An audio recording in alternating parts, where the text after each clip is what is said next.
everybody. They haven't canceled us just yet. We are the Clearing the Crease podcast, powered by BODOG, James Cybulski, Andrew Raycroft, Mike Commodore. 3 regular healthy scratches in any walk of life except for this one. And so glad you can hang out with us this week. We got a special guest for you joining us coming up in a few minutes as well, talking about an absolute legend, an absolute beaut, Doug Gilmour, who I think between Razor and Commie, between you two and Doug, I'm going to say we might have the entire league covered outside of maybe Anaheim. We would have a really good spread, I think. A really good spread. That's a good point. I think we'd cover it all pretty good. How are you guys doing? Commie, how are you? How's life with you these days?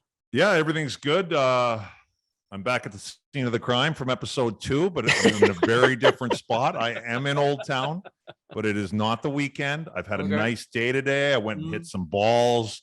I got a workout in. I'm drinking some coffee. So I've had a very nice day. It's good to be back here in Scottsdale. Razor, you seem behaved as usual. Are you picking up for the other Westerner?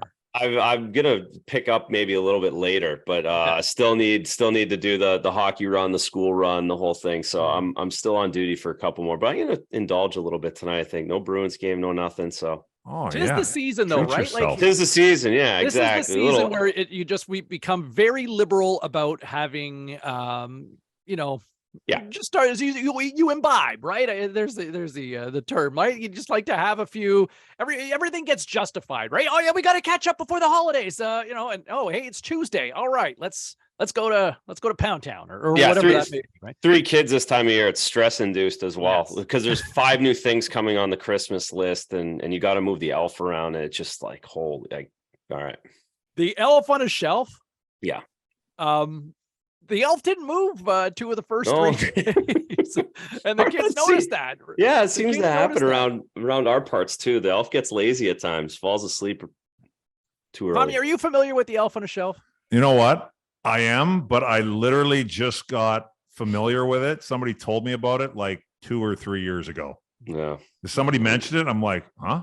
Elf on a shelf. What are anyone who doesn't know what it is or doesn't really get it has done life properly. The rest of us completely messed it up. See, Razor, I feel like Commie would be used to the version of like Commie on the couch, right? Just crashing people's couches in beautiful Southern California, Arizona. That's perfect. Hey, you play elf on a shelf? No, I'm with Commie on a couch. Just couch surfing. That's the life. Yeah, the 2 of the first 3 days were absolute fails on our part. All right. Let's get into it. Here we go. Clearing the Crease, powered by BODOG. If you're looking for a sports book for your NHL in-season action, in the holiday season as well, it's time to be festive. It's time to get in on the action because at BODOG, new customers can get a $400 welcome bonus when you sign up today. BODOG offers props on quite literally anything from same-game parlays, goal scorer picks, all the way down to the number of scraps in a game. If you're listening and you are an existing BODOG player, don't worry, you can get on the action as well. That's because all players get a $300 match bonus when you deposit with Bitcoin for the first time. Link in the bio of wherever you are watching or listening to this claim. All right, let's get into it. And, here we are into the holiday season. We're in December now, guys, and both you guys made a living kind of parking your keisters in a crease or around that. Andrew specifically inside the crease, where Commie, you were kind of clearing it. Goaltending, man, it's been a hot topic in a lot of markets so far this year. I feel like, especially on this side of the border, right across the country, there's been a lot of WTFs going on in Vancouver, with Toronto, obviously with Edmonton, in Calgary as well. Maybe Calgary or maybe Winnipeg might be the only place in Canada that's kind of calm with goaltending, but especially south of the border as well. I mean, Jacob Markstrom in Calgary, .889 save percentage.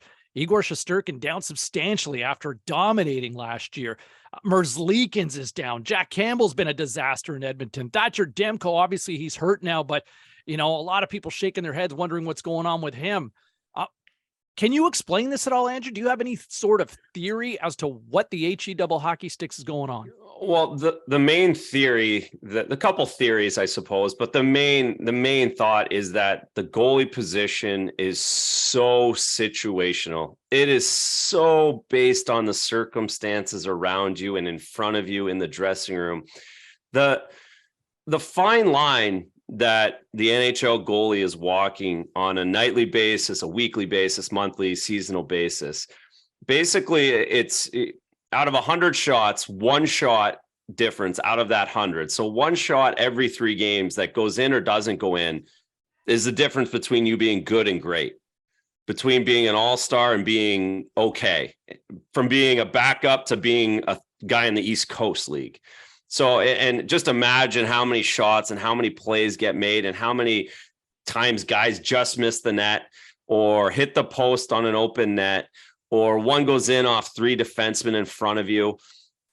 There are just so many variables with the position that you have to be so on and have everything going for you so well on such a consistent basis that it's really hard to stay at a certain level. And I think that's why you see a Vasilevsky and why he's considered the greatest, because he does it year after year and you count it on, where everyone else you can basically, like, if I'm a GM, I'm not signing any of these guys to 9-year deals. I'm not signing anyone. Carey Price, of all people, right? Like, that turned out to be a bad deal. And he's one of the best I've ever played at this generation.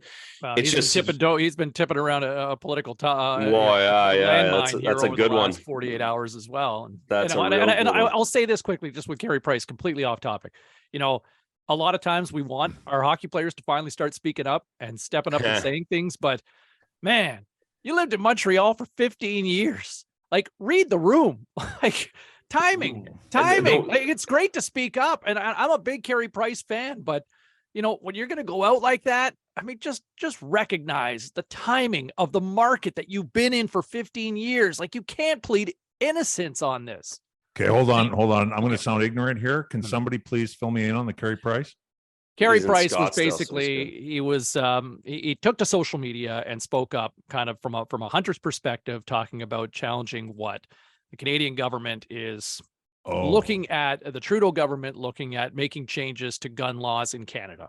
And so he spoke up and say no more. You know, and speaking up on that, and a group that he was endorsing and supporting, they have a code, Poly, and it's the anniversary of the École Polytechnique. And if anybody's old enough to remember that, and I'm sure a lot of us that grew up in Canada familiar with the massacre a little over 30 years ago, and just, you know, here we are at the anniversary, and he's going to social media at the timing of it, just a bad time. But at the same time, you know, it's that double standard where we want our athletes to kind of speak up and have some personality. And it's great that Carey Price is using his voice, because he's done a lot for Indigenous people over the last couple of years as well. For sure. But I would just say the timing on this one, man, read the room. Anyway, I digress. So you're saying, Andrew, I hear a hint of luck when it comes to goaltending. Sure. Yeah, there is a little bit of that luck, and it goes with the guys in front of you, the teams that get lucky, the teams that get on a roll. And if you're behind that, then everything's great. And if it starts going the other way, then it can get off the rails real quick. And again, Markstrom's 889. He can have 3 shutouts next week, and he's back to a 9-10, and everything's good and great. So it's also, you know, you cherry pick these numbers and how the season starts. Every year this happens where the all-star goalie that gets picked doesn't end up having a good finish. Jack Campbell's a perfect example. A year ago, unbelievable start. Like, you can't make the all-star game as a goaltender unless you have to get off to a great start, because perception changes. Markstrom could go on a run like nothing else in December and January, but everyone's going to still remember him struggling a little bit. Everyone kind of loses focus over the holidays, and you go back to how the season started. So it's just so hard to be good in the NHL all the time. And there's ups and downs, and you just hope you can keep your head above water. And then you go on a run at the playoffs, and then you become a Jordan Binnington at the end of the year. Yeah. It's that, you know, you ultimately have to get in, but the timing from a goaltender is, you know, be hot for 2 months. And you need 2. Every team needs 2. That's the bottom line. At least now, I mean, Commie, you only needed 1 with Kiprusoff and the way he played in 2004, but you know, what do you see from your perspective as a guy, from a defensive standpoint, and from a guy who played outside the crease? Give me your 2 cents on what you're seeing. I guess you're in Calgary. For me, what do you see around the league? Yeah, for me, I would kind of relate it to kind of touch on what Razor said for like a position player, I guess, so to speak, for lack of a better term. I would kind of relate it like it's such a fine line. Luck comes into it.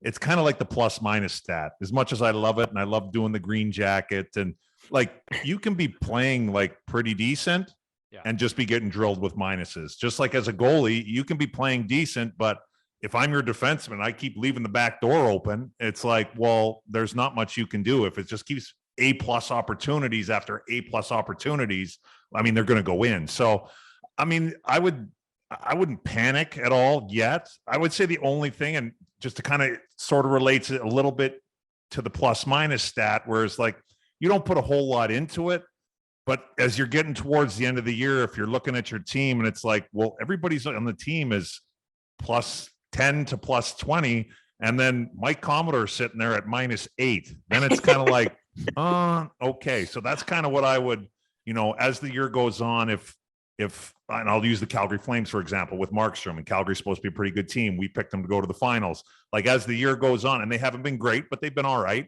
As the year goes on, if they keep, if the games are tight and they're winning some games and doing well, and Markstrom's still struggling, then I would, then you have to start, I think, looking at the goalie a little bit.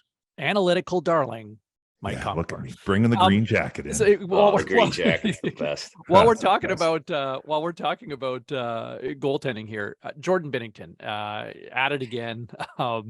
He was, I mean, it never seems to stop with him, and part of it, I think some people at the beginning of the season, like, hey, love his fighting spirit and kind of bring back a little old time hockey, and now it's kind of like, all right, again and again and again and again and again. Commie, I'll start with you. I mean, do you like it as a player? Do you like seeing your guy constantly going at it, or is there a certain fatigue that comes over at a certain point and you go, all right, dude, like, enough? Yeah, I think a little fatigue can definitely set in. I like Binnington. I do like his fire for sure. Every once in a while, that's awesome. But I mean, it's also like, you're our goaltender. You're our number one goaltender. Like, Razor can correct me if I'm wrong, but part of being a goaltender is you're supposed to be calm, unflappable, and kind of focused on stopping the puck and playing your position. So yeah, I would say he needs to pick his spots a little bit better for sure. Calm down, focus on stopping the puck, and just let the rest of the team take care of the other stuff, and just kind of focus on the job that's his, which isn't fighting. Razor? Well, yeah, I mean, listen, you need guys like that. I think goaltenders, if you go back in the history of guys who have won Stanley Cups, I think a lot of them the goaltenders that have won these cups have a lot of Jordan Binnington in them. The Patrick Waugh, Marty Brodeur, although not outwardly like that, competitive as no one else, and Dominic Hasek. And you go through all of them, and you need to have a little bit of an edge as a goaltender. I think guys like it and they appreciate it, like Commie was talking about. For sure. The issue is right now with Jordan Binnington, there's no one keeping him in check. Now, when I played, and if you went around and did something like that, Sean Burke was going to grab you, or Ray Emery was going to grab you. Like, guys paid attention around the league and would be upset with something like that and take it personally for you picking on a Russian goaltender or another goaltender. Olaf Kolzig. No, I mean, there were a lot of those guys. I've left 5, 6, 7, 8, 9 names minimum off. Felix Potvin. Right? Well, the cat, Ron Next. I mean, go down the line. Like, someone would have, and if it wasn't another goalie, it was certainly going to be a player. Like a goalie going by the bench, someone would have jumped over the bench back in the day to grab that guy and make a point of it. So I think he's maybe got a little old school in him.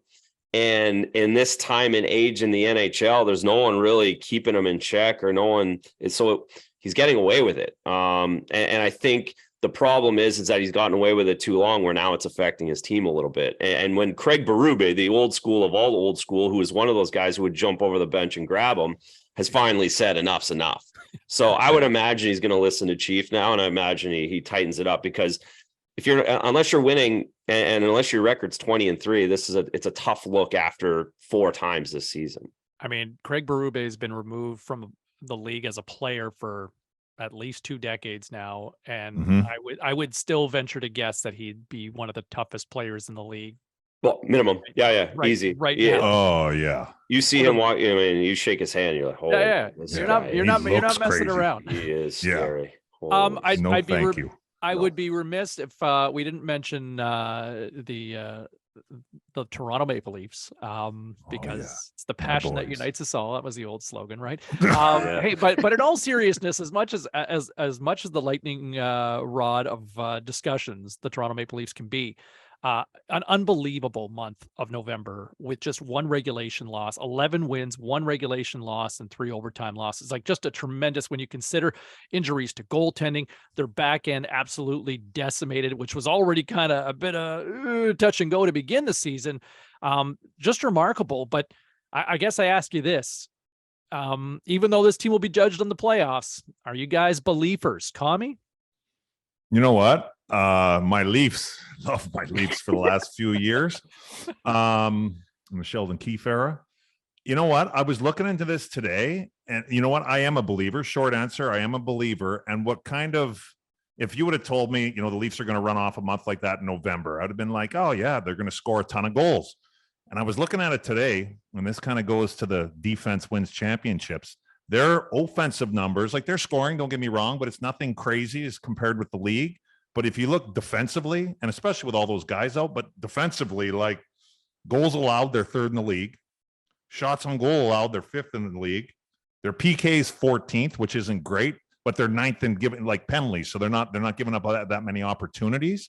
So I was surprised by that when I looked at today. I was like, wow, they're playing great. From a couple of the games that I've watched, I'll tell you what, that fat little Italian, Mark Giordano, he's finding some young legs.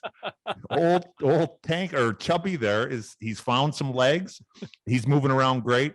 And I love Gio. I've known him for a long time. I played with him in the minors he's, for the record, he's not chubby anymore. He was when he turned pro, and then he thinned out, and he's been great ever since. But he's played great lately. He's been logging like 25 minutes a night in ice time. And then, obviously the offensive stuff with Marner and his streak and all that, and that's all very impressive too, don't get me wrong. But like you said, ultimately this team's going to be judged in the playoffs, but we aren't in the playoffs yet, and you got to get into the playoffs. But so far, I would say I'm a believer. Razor? Yeah. They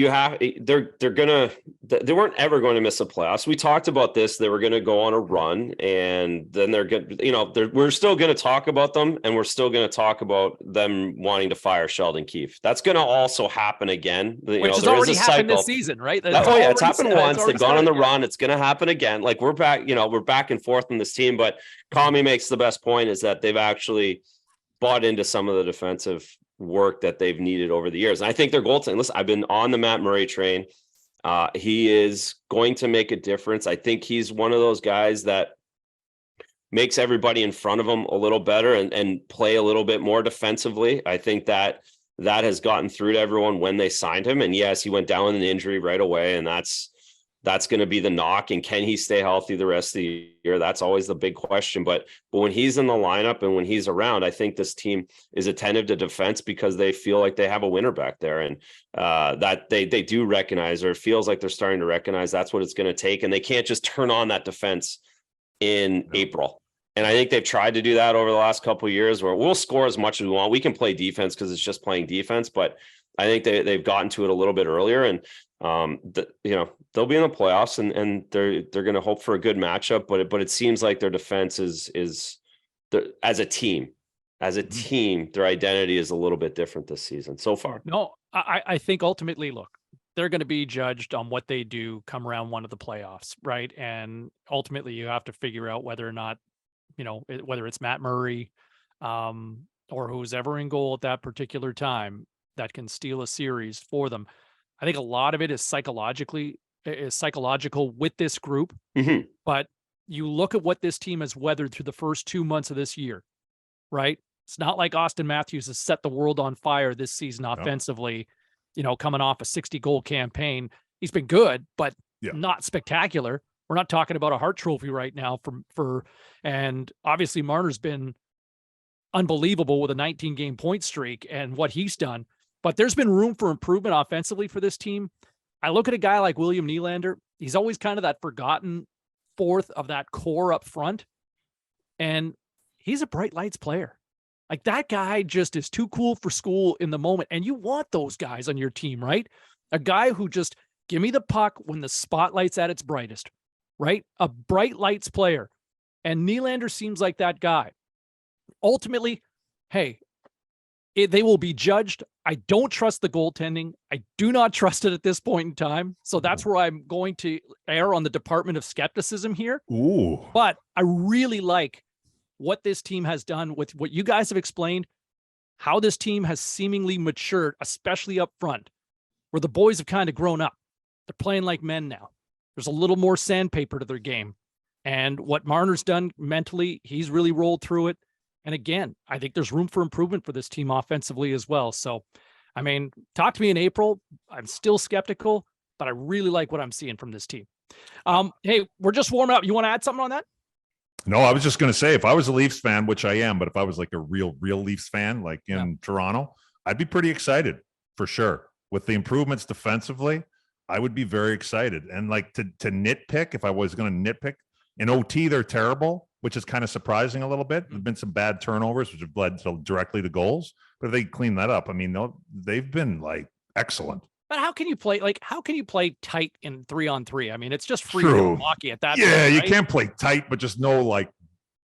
Give the puck to Matthews. I'm sitting here talking What are you like talking about? You're probably not. You're Like- probably not even on the ice for a Like I was 3-on-3, just about to say, I'm sitting here talking like I know how to play 3-on-3. I would have been on that bench for like the previous 10 minutes. But just limit the turnovers, fellas. I don't care how you do it. Don't ask me how. All right. I like where we're going with this one. Hey, we got a jam-packed episode. Lots more still to come. Hey, Doug Gilmour is going to drop on by, and we're also going to play Story Time with Commie, where he's going to tell us a little story about during the Stanley Cup final. He still found time to hang out with Metallica. That all still to come right here on Clearing the Crease, powered by BODOG. The Clearing the Crease podcast continues, powered by BODOG, and we are absolutely thrilled to be joined by hockey royalty, Hockey Hall of Famer, Stanley Cup winner, and what about a half dozen cities he played with, but probably defined one with the blue and white, Doug Gilmour. How are you, Killer? Nice to see you again, man. James, last time we saw each other, we were having a beer somewhere. I believe so. You know what it was? I think Shocker. the last time. Yeah, no, shocking. You know where I think it was? Just one. Dougie, you were coaching in Kingston, and we hopped on the bus and we did a story when you were riding the bus up to a Belleville game, and then still found time to have a beer. Yes, absolutely. But no, we were somewhere on. It wasn't Queen Street, but we King Street. Yes, it's a weed sheet. Yes, we went for a beer afterwards. Yes. That was, and you're no longer a mortgage broker, right? No. I remember that? I bought into the company, and then I sold my shares later. But I was with Monster Mortgage at the time, and then that's where we were together doing the little hit, and then we went for a beer. Just to bring Razor Commie, and for everybody watching and listening. So years back, I got a call from like business television or Yes. And so we get this call and they're like, hey, look, we need an extra sports person to come on this panel with Doug Gilmour. And because in my mind, I was like, who wants a sports guy and of all sports guys, me to talk about business? Like, really? This is the last guy you want advice from. And so Doug had just become part of this mortgage broker family. And so here was like this mortgage broker, and then Doug and then myself. And, we're opening up, like, the host of the show is taking phone calls, and like people are calling in to ask it.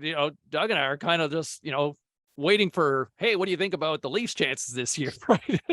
Yeah, I didn't say much about the mortgage stuff. You and me both. We're breaking down the mortgages. Yeah, I think all I had ever said was, hey, I used a mortgage broker once and it was real easy. What kind of rate can I get, Doug? Yeah, Doug, last time I saw you, we were in Lloydminster playing in the Battle of the Border. Has the body recovered yet? You hadn't skated for a while. I remember you telling me. 3 years I haven't skated since I went to that. And now, and like, come on, pretty high pace too. Rafi Torres, and like these guys were young, and like I'm going, really? Am I here doing this? I'm almost 60 years old, and I haven't put the blades on. When I got in warm up, I felt like a 3-year-old trying to skate again, and my balance wasn't there. And then slowly it came back a little bit, but yeah, I don't play that much anymore. And you're right, it was heated. Yeah, to fill. I took the equipment off after the second period, guys. That was enough. That was And enough. I stood behind the bench and with a beer and just relaxed. Yeah, that was the way to do it. In Doug's, to fill you guys in, and in Doug's defense, it was like an Oilers versus Flames in Lloydminster, right on the Alberta-Saskatchewan border. So we were playing like it was Oilers alumni, Flames alumni, and then a few other people mixed in. And like the Flames alumni, we showed up with a lot of 89 guys, and we had like an older crew. There was probably 7 or 8 of us there, something like that. Yeah. And the Oilers showed up with a bunch of guys that had just retired. Like it was like Alex Hemsky and Gryba, Rafi Torres. Like all these guys are still in great shape too, and they were moving. I thought we were going to get blown out 25-1, and the Flames gritted it out for a 6-6 tie, which I thought was huge. I was so pumped. I'm like, that is a victory. As soon as I took equipment off, you guys tied it up. Well, I mean, I could go on and on about Kingston stories, Frontenac stories. You played in Belleville, of course, in the old Memorial Arena, right in my backyard. It's funny. It just came up today, and my little guy was watching YouTube today, and I was the third goalie in Boston when you were in Montreal in 2001 and 2, and you guys knocked us off, and you were incredible in that playoff round. 12 games, 10 points in that run you had, but against Tampa Bay at home in Montreal, and the penalty box door, and you slam the door and the glass breaks. That just came off. Sorry. It's against Carolina.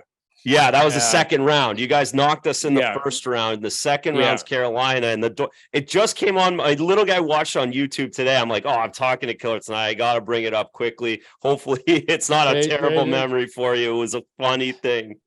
Well, honestly, we had a good run. That Saku Koivu came back from cancer, and he played exceptionally well in that series as well. And again, you guys were 1, we're 8. And at the time, you know what?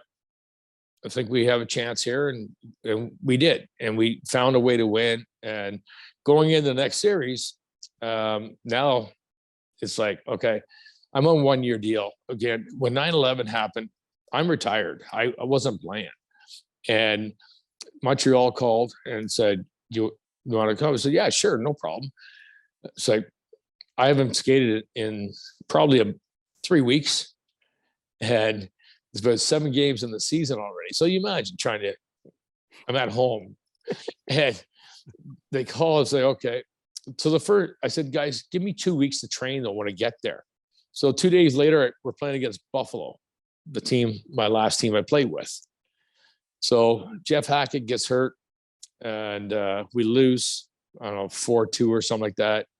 So we have 3 days off. We're playing in Buffalo. And so put some money on the board. And my daughter's coming to the game with her husband now, but boyfriend at the time. And about a minute into, a little bit late, and it's like I got kicked out of the game. So Vaclav Rada ran over Jose Theodore and knocked him out. So I came from one end to the other. So put it this way, I got suspended for 2 games, so that cost me a little bit of money, and I had probably $5,000 on the board, and we won that game. So it cost me about $20,000. Expensive night. No kidding.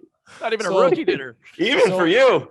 Now back to, I take a penalty, and I think there's like 5 minutes to go in the game, and we're down 2 goals. I'm pissed off.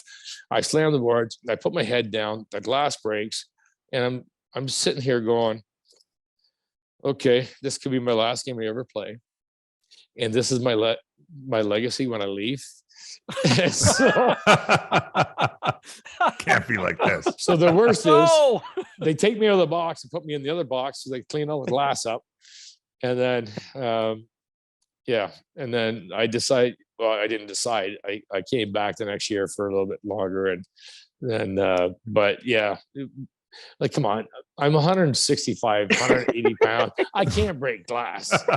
It's like, but again, Dougie, the point of that was how good you were in Montreal. I think we're going to go to Toronto, and what amazing memories we have of that as Canadian hockey people.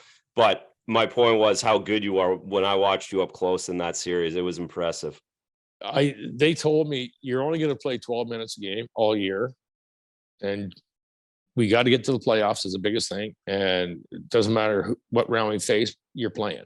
So I end up playing 20 minutes a game after that. Yeah. So Awesome. I had a lot of energy, and it's hard to go through that role too when you're only playing 12 minutes a game through the whole season. So, but got through it.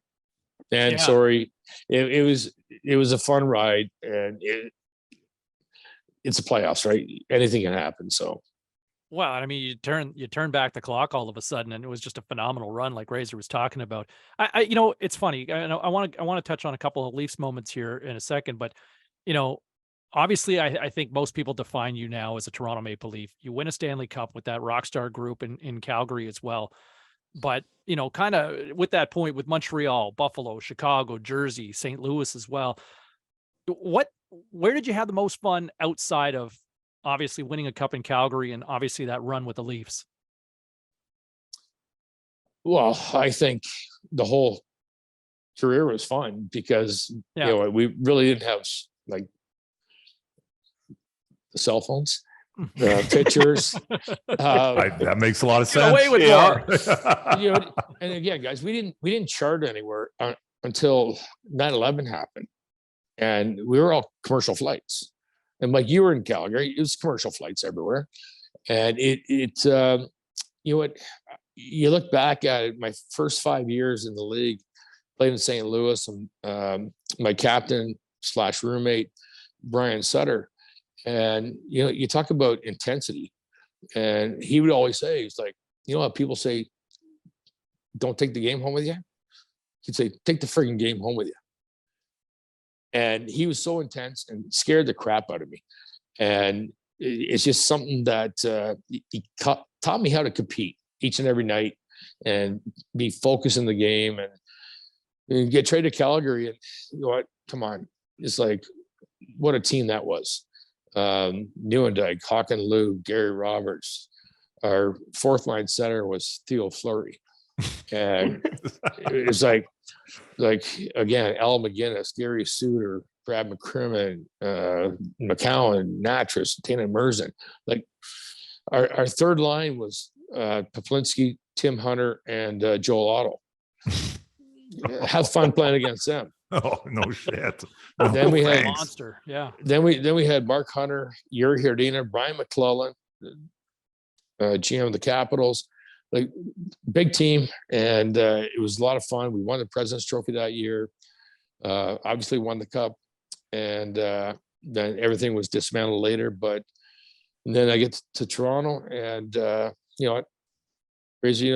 from Kingston, and my brother played in the NHL, in junior with London Knights with Daryl Sittler, Dan Maloney, and then he went on to play in the minors for about 6-7 years. Then he retired. But it was again, it's just all the teams I played with. There was so much fun. Like even the New Jersey team was friggin' crazy. Like we didn't break a sweat during the game because we just played Red Rover. And you throw the puck in, Marty Brodeur is going to throw it back to us. And we had big bodies there and good players, and but we also had a lot of fun off the ice. And I think the guy that ran all that was Kyle Odeline. I've heard about him. I've heard a lot of stories about Lyle. He was the ringleader. He was the ringleader of that group and that Devils team. I wouldn't say he was a ringleader, but it's just we played I think we played on a Saturday afternoon. They were playing Sunday afternoon in Jersey. And so Dave Ellett and I were in Secaucus, staying at the hotel, and we go to the rink, games at 1:00. We go to the rink at 10:00, nothing else to do. And there's Lyle Odeline on the couch. He just got back from New York City. We're playing against Pittsburgh. And first shift, he fights JP LaRue. Okay. He's about 6'7", that guy. And all Lyle's trying to do is sit in the penalty box just to get his energy back. Needs a rest. Oh, 100%. That's funny. That's amazing. You look at obviously the Toronto experience. I mean, to see you in that city and to know you obviously during that time when we were both living in Toronto as well. And I mean, you're just, you're such a rock star in that town. The 93 run, you're still magical. And it's funny, you got to the conference final and yet people look back at it with such reverence in that moment in 1993. We're coming up on almost 30 years. I feel like you've talked about it in so many different ways, but let me ask it to you from this way, Doug. A lot of people look at that, or I've heard people, including Wayne Gretzky, describe that Game 7 in 93 from Gretzky's perspective as maybe being his finest moment or one of his best games he ever played. You talk about that experience because that was kind of your matchup, right? Trying to go up against 99. And I mean, you had a definitive season as well and a great playoff run as well. But what about that chess match against the guy widely regarded as the GOAT from a hockey standpoint? Well, listen, back in our days when we played, my jersey was too big. There's only one size. So I used to have a lace tied around it. So, and Gretz tucked his on the right side. So I actually tucked mine on the left side because the jersey was so big, I couldn't see the puck when I was stick handling. Really? True story, yes. Wow. So that's why I tucked it on the left side, because now I can see the puck. And now as times change and the jerseys are different, but that series, again, let's not go the high stick. Let's not worry about that. But going into Game 7, I think it was Bob McKenzie that wrote an article, Toronto Star, or I believe it was Toronto Star. Yeah, Bob was writing for the Star at the time, yeah. And he said, you know what, Wayne Gretzky hasn't done anything this whole series. And it's like, imagine waking up to that. The best player in the world, he just woke up. Yeah, just poked him. Oh, Yeah. And why would you do that to, like, Yeah. it's like, Thanks, Bob. and then he had, it's Bob's fault. Wayne said to me, he goes, it's one of my best games I ever had in my life. And, going into training camp, say, okay, give us Game 7 at home against LA. Yeah, I'll take those challenges every day. And as long as some reporter doesn't have to say what he had to say. Right. Shut up, Bob. What a matchup, though. It was electric back then because the Jays were hot too. And the town was just, it was so cool, guys. It was just, again, it was, as players, we had our nights, like Monday night, Phoenix. Wednesday nights was the Loose Moose. And it's like, so this is the fun. And Burnsy was great. Burnsy is like, as long as you guys perform, it's like, don't skip curfew, don't do any of that stuff, but just perform. And you know what? He would reward us with some days off and stuff. So it was a lot of fun. Well, the Phoenix wasn't too far from the Garden at that point in time. It was, well, I lived on Wood Street. Okay. Back right beside Maple Leaf Gardens. I was 20 feet away. Oh, And I can tell you a story. I can tell you a story, guys. There was a open practice one day, and we didn't have skills competition and all that stuff. And so Felix Bodman is on the 15th floor. I think I'm on the 20th floor. And he's like, how you getting in there? We look out the balcony. There's 10,000 people circling the whole Maple Leaf Gardens trying to get in to watch an open practice free. I said, I don't know. I'll figure it out. So I put a ball hat on, my sunglasses on, and I put my own jersey on, and I stood in line for about 20 minutes. And then as soon as I got close to the security side, I walked in, the security goes, you can't come in here. I took my glasses off and hat, and it's like, let me in. So the other guys that were coming in were signing autographs for an hour. oh yeah. I was sitting in the hot tub just going, where are these guys? Smartest guy on the team right there. That's a veteran move. Veteran move. I got two more for you here, Doug, and awesome. This is so awesome. Just going down memory lane with this, but 87 Canada Cup, and we had Scott Gomez on the show recently, and just with that stacked New Jersey team that he played with in the early 2000s, kind of I was fascinated to ask him about who the alpha was with that Devils team, because there were just so many rock stars. When you talk about one of the greatest rosters ever assembled, that 1987 Canada Cup squad, Gretzky, Lemieux, I mean, the list goes on and on and on. I mean, it's just a murderer's row of Hall of Famers. Who was the alpha in that room? I mean, you can look at Wayne and Mario, but they didn't necessarily seem like the most vocal guys. Like, who owned that room in that group? You know what? I can honestly tell you, going into that training camp, and then I believe we're in Banff, and we got to cut one more guy. Mike Keenan's the coach, and his captain is Dave Poulin. So it's between Dave Poulin and I. Oh. And the players, Gretz, Mess, Bork, no, you got to bring Doug.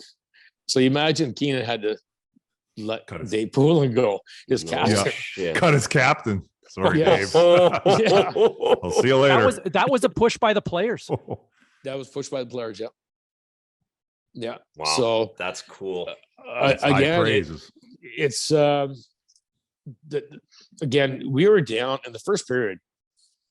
We're down, and going into game 3, I think I scored the first. We lost the first game. I think I scored the overtime goal for the Russians. It went off my stick, top shelf. So, but the guys, you know what? I'm a sponge, and you just absorb what these guys are doing. And it was like, we're down. Every game was 6-5. I think we're down 3-0 in the first period. And I think it was Glenn Anderson just sitting there rocking back and forth. Lions, Tigers, and Bears. Lions, Tigers, and Bears. And we all start laughing. And he broke everything up, because don't stress. And these guys have been through it. These are Edmonton Oilers guys that won 5 cups in a row or 4 cups in a row and everything else. And it was just, there was no panic. And for me, I'm 23, 24 years old. Well, I'm panicking. And it's like, but these guys are calm, cool, and they found a way. And that's why, you know what, they're a lot of those guys in the Hall of Fame. And after you tell Grant Fuhr, it's like, just stop the puck. Like, not me saying that, but his Edmonton teammates, and you know what? Yeah, he would shut it down. And awesome. Just that was kind of a bend, don't break. That 87, like, what a team. And then we're 35-year anniversary of that, and just had the 50th anniversary of the Summit Series with 72. Dougie, I honestly, I would love to do this again with you at some point. I'd be remiss if we didn't close out by at least asking you, what do you make of this year's Leafs team? Are you buying what they're selling after a roller coaster start, but they've been humming for the better part of the last month? Well, isn't it funny that they say a roller coaster start when they lost 3 or 4 games in overtime? Toronto. That's it. Toronto. And it's like, you know what? There's nothing I can say, but it's a good team. They lose 3 top defensemen, and they got better because, you know what? They're playing a little bit more defensively. I think Sheldon Keefe is brilliant. And through the whole process of this, guys, the past 3 years, just think about it. When you sign your top 4 or 5 guys, and then, you know what, salary cap's going to go up, so you got more room to do everything else, and then COVID hits. And it's like, well, whose fault's that? It's nobody's fault. The cap stays where it is. Now you got to figure it out.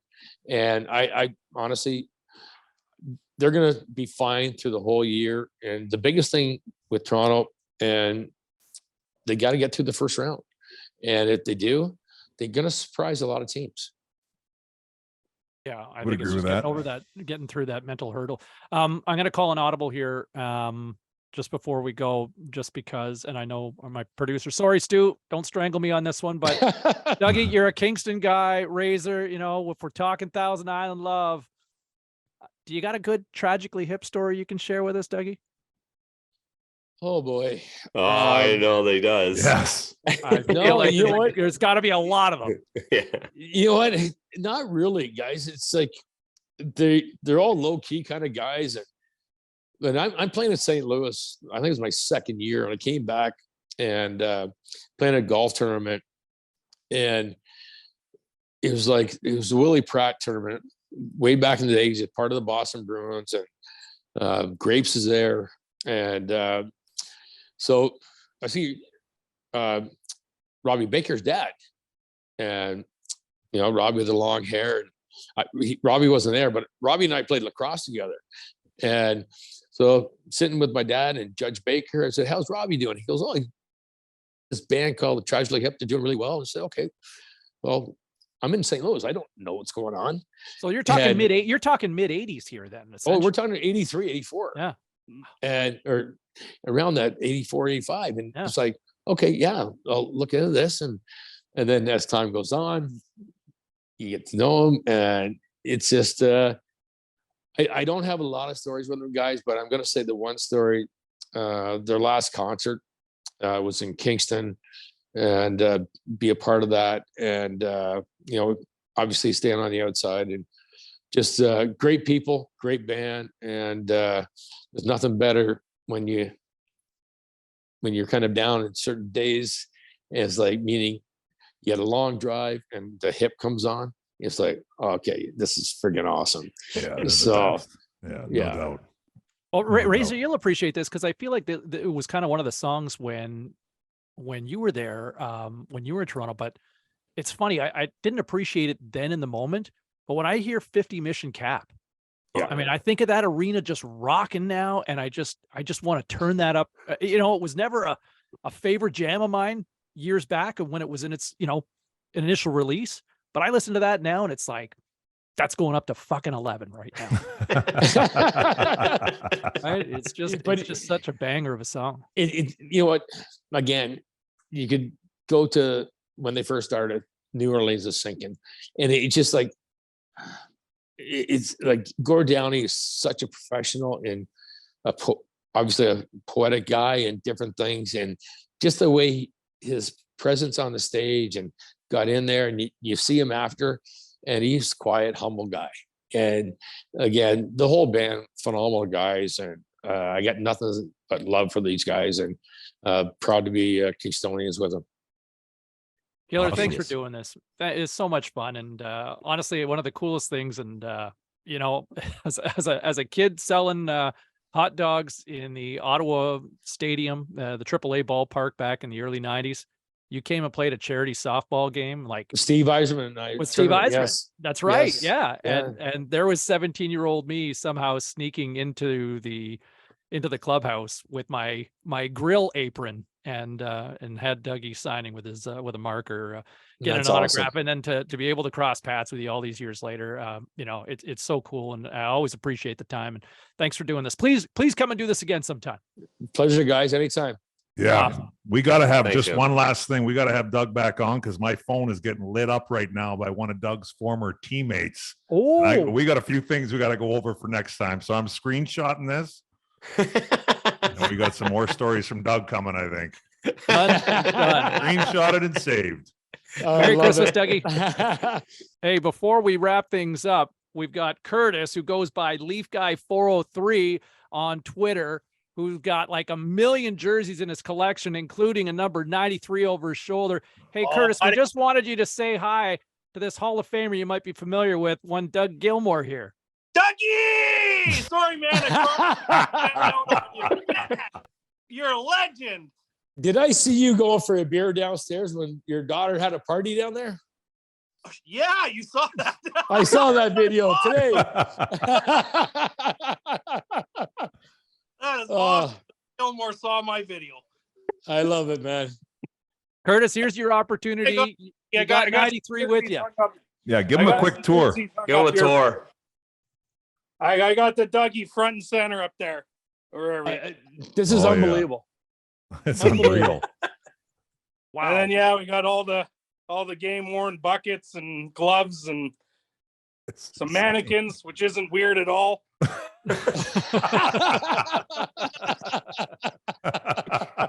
Curtis, how many pieces of Doug's memorabilia do you have? Oh, I'll bet you I got at least 50. He's a legend. Dougie, sorry, did it again. But so excited. You know what? There's nothing I can be more proud about when I see something like that. Again, I was at a mall today. Well, actually, the wife was at a mall. I was in the car, and I was watching some videos, and I saw that come up. Him going downstairs to get a beer, and then running back upstairs like, look at that room. And Crazy. so, you know what? That's amazing, man. It's you know what? That's what fans are all about. And again, you guys played. You guys know it's an honor to play, and we're blessed to play. And we're all small town kids or big town. It doesn't matter, but you respect the fans more than anything, and that was awesome. Oh, No thanks. doubt. Appreciate it. Thank you. What's your favorite Dougie moment? The wraparound. The wraparound. That's that's the greatest Leafs moments of all time. I see it all the time on highlights. And you know what? People ask me, did you ever practice that? I'm like, really? It's like, not a chance. I could try it. I could have tried it the next day. It wouldn't work. So it was like, come on, Cujo. I think he stopped 80 shots that night to start with, and it's about 100 degrees in Maple Leaf Gardens, and it was just obviously great to win, but yeah, I never practiced that. Worked out pretty well though. Magic. Hey, Curtis, Magic. thanks for hanging out, and Dougie, thanks for making that little surprise happen for a loyal Leafs. Well, And, that's happy holidays to amazing. both of you. That's amazing because I just saw it today. So awesome. Perfect timing. Cheers, guys. Hey, thank Awesome. you. Hey, Raycroft, I'm still waiting for my jersey in the You mail. got it. It's coming, Oh, yeah. Curtis. It's coming, buddy. It's in the coming. mail, all right. It's Hey, coming. Clearing the Please Crease. go. The Clearing the Crease podcast, powered by BODOG, continues in a moment. The Clearing the Crease podcast continues, powered by BODOG. All right, Cybulski, Raycroft, Commodore. I don't know why I'm saying my name first, but maybe just to force Well, it I out. did. I know why. Leading the show. Yeah. You- no, no, no, You're you the got- captain. You're the captain. That's right. And you have a massive ego. Yeah, it's just huge. It's swelling. Kind of a big deal. And there's also a me and James and an I in Cybulski in case. Yeah, there you go. All right, I want to play a fun little segment with everybody and play a little something called Trash or Cash. This is inspired by Commie pretty much calling everything trash in the last episode, so I figured why not make a segment out of it? Trash or Cash. And This what is we're going to basically do inspired by Tito's vodka. At least it's He ain't done tasty. the sponsor. He Let's is get a new sponsor. Yeah, that's There it. you go. There we go. Let's Merch. get Tito's. I like Tito's. Shout out to Tito's. All right, trash or cash. Let's pick an off-season signing or an off-season acquisition for a team. And if they're good, they're cash. And if they're no good in your mind, they're trash. Let's start with cash. Commie, where are you going with your cash? I am taking my cash. I'm going to get, there's a couple of options in my opinion, but I'm going to take it out of Calgary to get it away from, so I don't look like a homer. Okay. I'm going to take my cash to Detroit and I'm going to sing the praises of a veteran, David Perron. Yeah. I think he's been unbelievable in Detroit. He's been great on the power play, and inside word is that he's been a pro's pro and great in the locker room. So David Perron, cash. I had that on my list as well there, Commie. Just what he's done, 7 goals, 19 points. He's producing. And I think you're right. I mean, there's something about an attitude there, Razor, that Detroit was missing, and he's brought something there. That team's winning for a reason.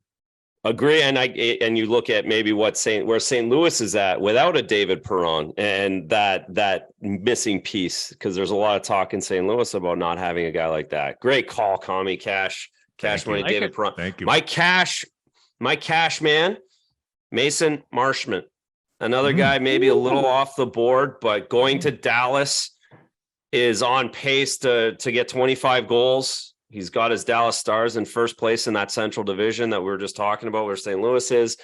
I love the signing. I love what he's doing, the way he's a late bloomer in the NHL and really taking his game to another level. And similar to David Perron, and exactly what the Dallas Stars needed to give them that extra little bump on the second, third line, a little sandpaper. Mason Marchment, cash. I love what the Stars have done, and you look at how they've kind of weathered it. And I think a lot of people wondered about the future of Jim Nill, but there was that sense, was that 2020 Cup run in the bubble? Was that fool's gold? No way. Ottinger, They're solid. Rupe Hintz, Jason Robertson might be your leading candidate right now for the Hart Trophy based on the way he's scoring. And I love Miro Heiskanen as well in Dallas, and there's just another piece. My cash boys. In Seattle right now, I mean, the Kraken, they couldn't score a year ago. This year, they're dialing it up with all the offense. Andrei Burakovsky goes from Cup winner to continuing the good times, 9 goals already, a point-a-game player with the Seattle Kraken, and I think a big reason why, again, I think you're talking attitude. You talked about that with Perron there, Commie. I think Burakovsky's bringing that sort of winning mindset to the Seattle Kraken, but backing it up by his play on the ice. Love it. I like that. It's impressive. Good names. I like that. Signings. Why don't we just keep it going with trash? And my trash, guys, Ryan Strome in Anaheim signed a huge 5-year, $25 million deal with the Anaheim Ducks, and just 6 goals in the first 26 games of the season. Obviously, Anaheim's going through more than just a transition, to put it nicely, but to be on pace for only a 40-point season after a big payday like that, I don't know. That does not look good in my eyes. Good tan, though. He's got a good tan. Yes. The worst case scenario is he's going to Southern California to work. That's it, right? Well, listen, I had to do it because we're on this show, but it does feel a little bit like low-hanging fruit, but Jack Campbell. I mean, you have to have him on this list. And I'm more doing it from the other side because I have been a big Matt Murray guy, and why they needed to sign him over Jack Campbell and why the Leafs needed to let him go. I think we're seeing that in Edmonton. I think poor Jack is going to have a long couple of years because of his contract, and not because he's not a bad guy and it is serviceable as an NHLer, but it's a tough deal. No bad players, just bad contracts in the NHL. Yeah, just too much term for a relatively unproven commodity, Razor. They overpaid and they didn't need to. Commie? A couple options. I was going to go to Columbus, but I got a soft spot for big overpaid defensive defensemen in Columbus, so I'm going to leave that one alone. I am going to stay out on the West Coast. This guy was looking for a long-term deal, I believe, in Dallas. Didn't get it. Signed in Anaheim. John Klingberg. 20 games played. I think he's hurt right now, but 20 games played, 1 goal. I mean, he's supposed to be running the power play. 30th ranked PP. And I know it's a team game, but still 30th ranked PP, 1 goal, 7 assists. And I mean, if he's not on the first page of the leaderboard for the Green Jacket, he's on the second. He is right there with a solid -12. So as of right now, Klingberg he's in the hunt for that Green Jacket. He's ready. Moving day. Oh, we got to get him back in the lineup because he's aiming at pins. Moving it. Hey, listen. While we keep there's trash or cash here for this week's Clearing the Crease, powered by BODOG. Commie, we teed it up earlier. I want to play a little story time with you, but that 2004 Stanley Cup magical run with the Calgary Flames that came about a half an inch in the crease there across that goal line. Came one overhead camera short, in my opinion, but yes. Yeah, but it was something pricked my mind, and I thought to myself, I remembered you doing, talking to the media one day, telling a story about firing it up with Metallica in the middle of this Stanley Cup run. Yeah. Did you really have time to fire it up with Metallica in 2004 during the Stanley Cup run? Yes, I did. But to be very clear, it wasn't like episode 2 where I was hammered on the job. This was very different. 04 run. I'm a huge Metallica fan to come out with it right away. Yep. 04 run. Happy to be there. Play against Vancouver, first round. We're not supposed to win. And we beat them in 7.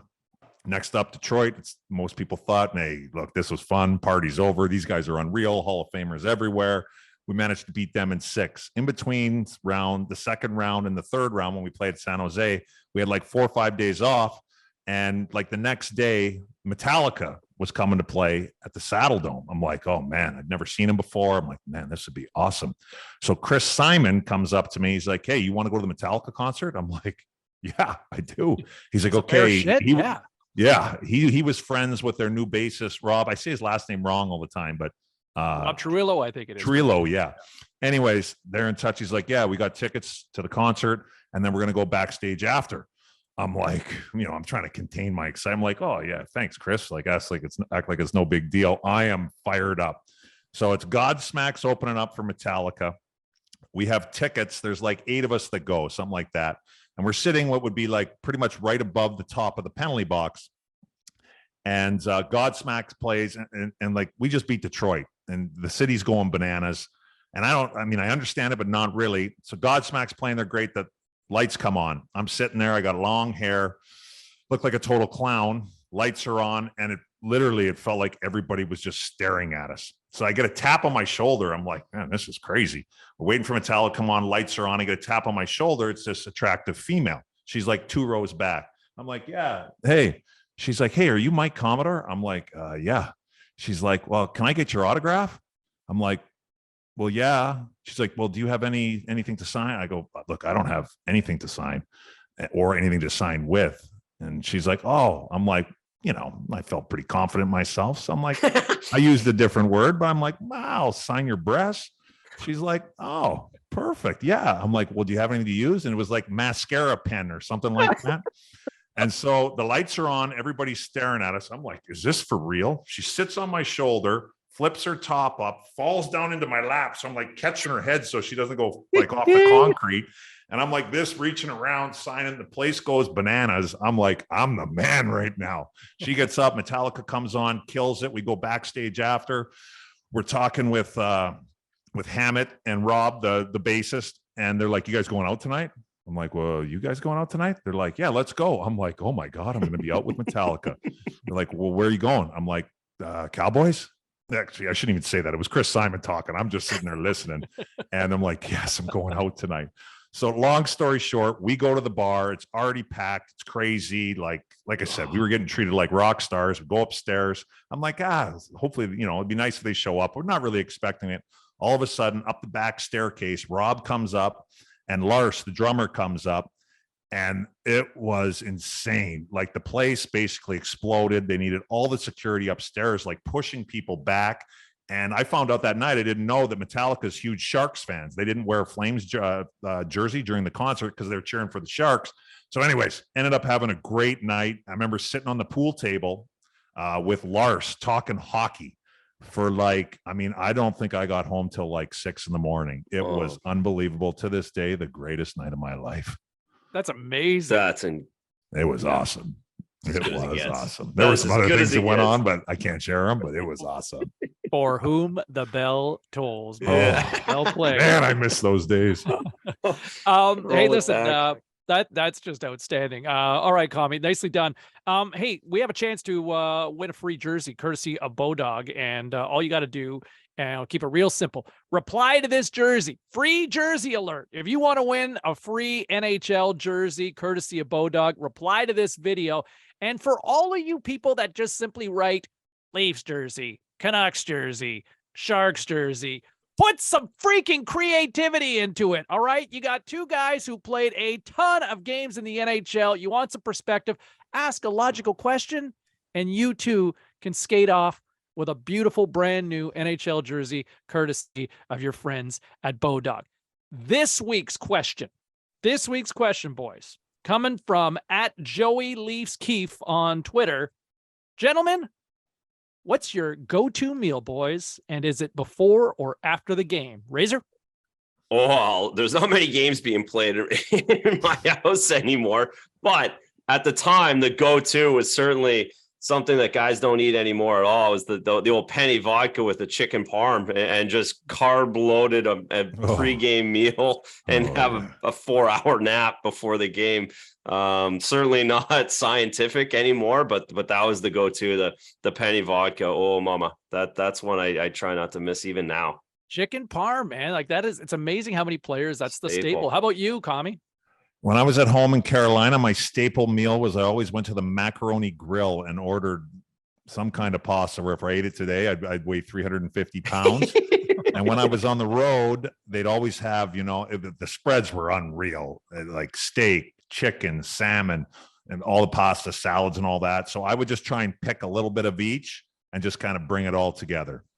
The Never Hungry League. Commie, did you go for a little sundae up to the room after? Maybe a little scoop of vanilla with some chocolate sauce? And you know what? I actually never did. No. I had to pump the brakes. That's I was one of those guys. The macaroni grill. I know. Oh, the road, best on the road. You have they always had the ice cream. A little scoop of ice cream for the walk up to the room. Oh, I know. If I would have done that, I would have been in the fat club. So I skipped that. But I ate all the pasta there. Tommy, speaking of Carolina, how many times did you sneak into Sanders for a good steak dinner? Ooh, yeah. Sanders is great. Very good spot in Raleigh. That's where the infamous Babs tweet started, right at that bar. Really? Loaded. Yep. At Right at that Sanders. bar. Yeah. Oh, yeah. I was hammering martinis. That was a great night too. I made one of my biggest faux pas working in NHL media at Sanders when you guys remember the late Jim Gregory, the vice president at the time, basically the deputy vice president who ran the show. Gary Bettman's right-hand man, ran the show, right? Legendary Hall of Famer. And he was walking up and I was sitting in a booth with my producer. I was working at the Score at the time and I was sitting with my camera guy. My producer had gone to the washroom and I could see Mr. Gregory walking towards me and I'm having a blank. And I said, oh man, I got to say hi to Mr. Gregory. And I'm like drawing a blank on his first name. All of a sudden I'm like, what's his name again? What's his name again? I asked the camera guy and I'm like, what's Gregory, Mr. Gregory, what's his first name again? And he looks at me, he says, Dick. Confusing him with the legendary stand-up comic. And so Mr. Gregory kind of comes over, smiles and nods as I stand up with a big shit-eating grin and say, hey, Dick, great to see you. Oh, man. And he just looks at me and I'm not drunk at this point or anything. Yeah. And and just quickly his face just goes like, and just, when you quickly realize that you really knew it. screwed up, you stepped in it. Just like, that wasn't it. Yeah. That wasn't it. And oh man. And that story spread like wildfire between, I did not hear the end of it from every member of the media or anybody in the NHL front office. It was like, well done, Cybulski. Hey, listen, we got to get out of here. Fun episode. Special thanks to Doug Gilmour for dropping by and sharing all sorts of awesome stories. Hey, just a reminder for everybody, if you're looking for a sports book for your NHL action this season, look no further than BODOG, because new customers can get a $400 welcome bonus when you sign up today. BODOG offering props on quite literally anything from same game parlays to goal scorer picks, all the way down to number of scraps in a game. And if you're listening and you're currently an existing BODOG player, don't worry, we got you covered too, because you can still get in on the action, because all players get a $300 match bonus when you deposit with Bitcoin for the first time. Link is in the bio wherever you are watching or listening to this rockin' episode of Clearing the Crease. We got to get out of here. He's Andrew Raycroft, the Razor, always bringing it. Commie, man, not even in one this time, and you were still fun, buddy. That was outstanding. That's amazing. Not one drink. Not one. Yeah. Not even one. Still early. Yeah. Hey, we'll be back at Celebrate. it. Same bad time, same bad channel right here on Clearing the Crease, powered by BODOG. See you, everybody.